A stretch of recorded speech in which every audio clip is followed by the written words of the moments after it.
Hey everybody, Roger Levin here with your Saturday Orthodontic Referral Marketing Pearl of the Week. In this video, I want to talk to you a little bit about the future of orthodontics and how it might or might not impact your practice.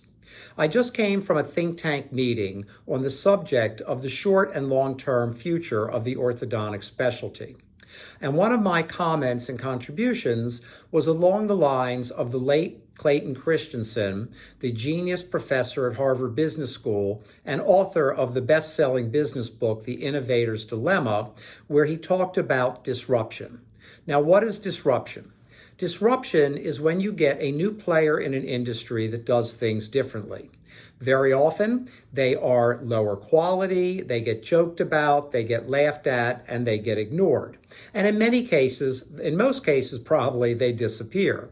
But every once in a while, there's a disruptor that comes into play that gradually learns, grows, improves, all of that happening while they're being ignored. Now, I'm a general dentist. I've never done an orthodontic case in my life, and I don't want to get into a debate about the quality of orthodontics. This is about business trends. But what we're seeing in orthodontics is, number one, there's more competition between orthodontic practices. The reason is that the number of new patients, based on the Levin Group Data Center data, coming into orthodontics right now is fairly flat, and depending on the economy going forward, it may even begin to decline. Orthodontic practices have done well as long as there's been a steady supply of orthodontic patients. Not gloom and doom, nothing terrible is going to happen from number one, but competition is growing for a flat or maybe slightly smaller patient pool. Number two is the direct-to-consumer arena. We have new companies coming in, and they are advertising, they are making their mark, they are less expensive, and they are taking some patients out of orthodontic practices. They were the disruptor, maybe, that nobody paid a lot of attention to, but then what happened? Well, in the last few weeks, we have seen one of the biggest, if not the biggest, direct-to-consumer make a deal with another DSO. So they now have two very large DSOs where they're going to be delivering their products.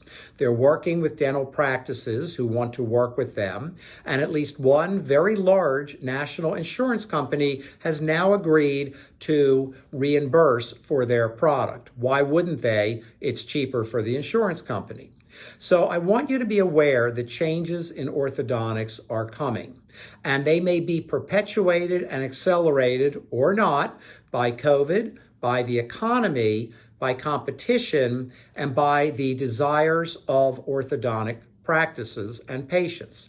Because many orthodontic practices have average fees at a $5,000 or above level, higher sometimes for aligners, but over here, some of the population is saying, well, I'd rather go to an orthodontist, but this is so much cheaper, I think I'm going to go with this option, especially if I can get it from a general dentist. And not all GPs by any means will be involved with direct-to-consumer products. Or if I can get it through a DSO that's open 7 days a week, 6 days a week, 9 a.m. to 9 p.m., we're seeing a lot of changes. And if they're carrying this product at a lower price point versus orthodontic practices, we may see some number of patients moving over or switching in that direction. Okay, so what do? You need to develop a robust marketing program with an excellent quantity of strategies, at least 15 focused on patients, 5 on parents, 15 on referring doctors, 25 to 30 on social media, and 7 to 10 on the community. If you don't think you can build that, find someone to help you.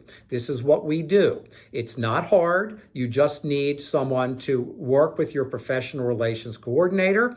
You have to have a professional relations coordinator or this program will never take off. It's too many strategies for a doctor to try to stay on top of it.